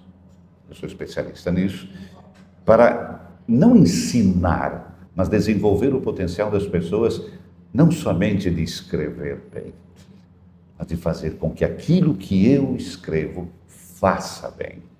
Não é escrever bem, mas é fazer o bem. Então, para que as pessoas entendam que o valor da comunicação é um valor intrínseco, é um valor que vai além do blá, blá, blá, ou da piada mal contada, ou daquela expressão que vai chamar para ter mais likes ou mais aplausos, né? Porque nós, aí eu volto ao nosso Papa Francisco, somos responsáveis por comunicar a beleza de uma verdade. E essa verdade para nós tem nome. Verdade. Olha, eu quero muito agradecer a generosidade, eu quero aproveitar e mostrar aqui, posso mostrar nessa câmera, Fê? O livro Bento XVI, Simplesmente um Peregrino, do Silvonei, que está pela Ângelos Editora. Você vai entrar em contato lá no site, no Instagram da editora, e vai ter a oportunidade de ter esse livro que só aqui passando o olhar no sumário do livro, já me deu água na boca.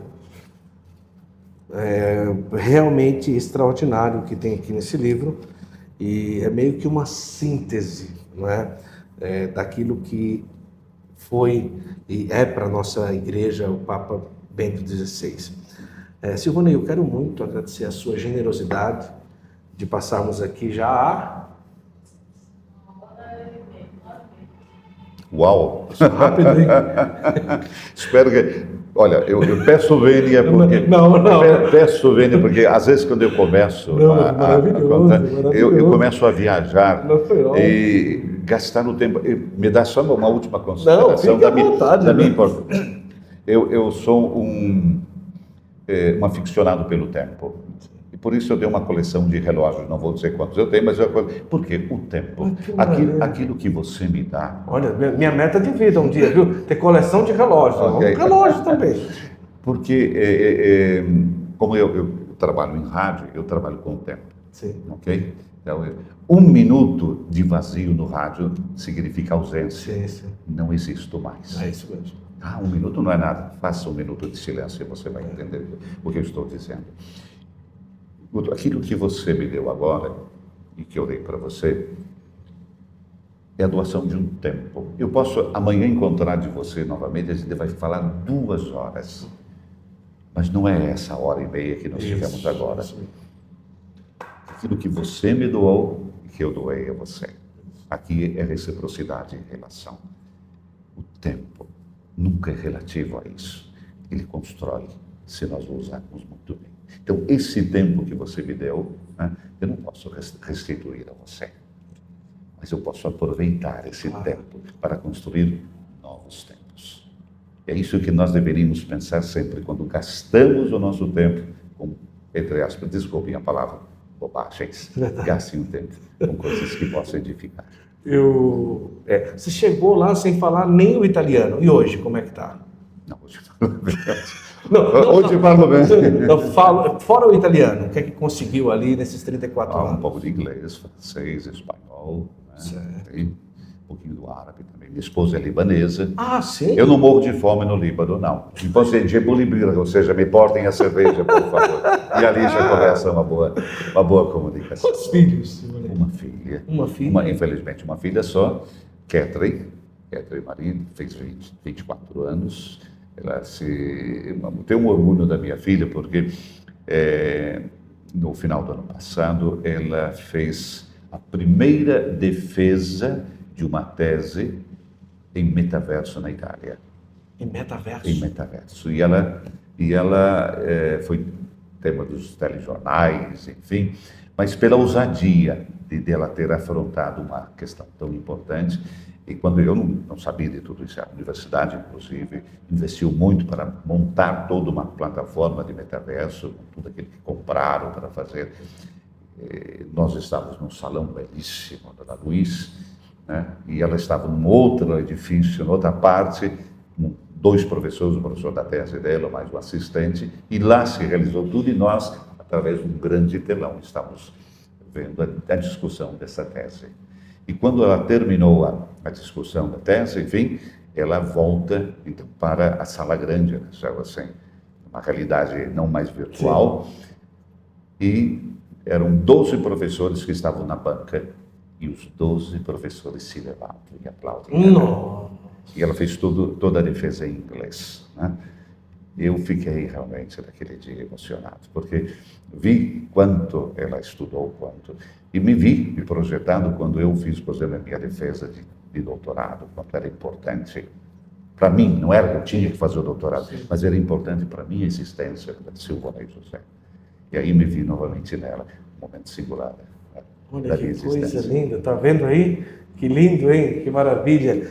Olha, agradecido pela sua generosidade, eu quero muito, de novo, agradecer aqui a nossa querida Maristela, a Ângelos Editora, ao Catequistas Brasil por ter nos proporcionado.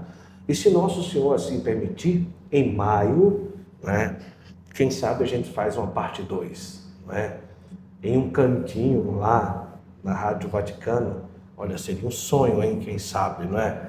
E as pessoas às vezes falam, né, o Santo Flow, não sei o que e tudo, né? Como eu comentei, pela graça e misericórdia de Deus, até hoje eu não entendo isso, mas o podcast mais acessado no mundo, né?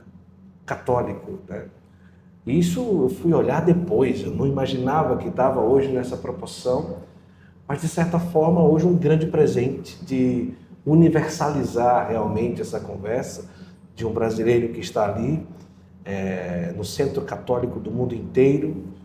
E quem sabe um dia lá a gente tenha uma outra conversa por outro viés, e para mim vai ser uma honra, uma alegria, se assim não for muito, como diz no Nordeste, de onde vim, aperrear o nosso querido Silvonei. Muito agradecido pela generosidade. Muito obrigado mais uma vez pelo tempo que você me deu, né? Obrigado à sua esposa também, né? E para vocês que tiveram a santa paciência, né, de nos ouvir. Isso a paciência é santa sempre quando a gente usa bem, né? Obrigado. Leve aí Nossa Por Senhora. Nossa Senhora que nos acompanha. Deus abençoe o seu trabalho. Amém, amém. Que você possa ajudar os nossos irmãos a crescerem na fé, no mistério da nossa existência. Amém. Obrigado. A você que esteve conosco, muito agradecido pela sua audiência. Quero dizer que a partir de agora, se você pegou a metade da nossa conversa, já está aí disponível aqui no YouTube para você assistir. Amanhã você pode assistir no Deezer, Apple Music, Spotify, Google Podcast, os cortes no Instagram, TikTok, Kawaii. Você encontra em todos os lugares um pouco da nossa conversa aqui com o Silvonei, tá bom? Deus abençoe a você e a toda a sua família e até o próximo Santo Flow, se Deus quiser. Tchau, tchau.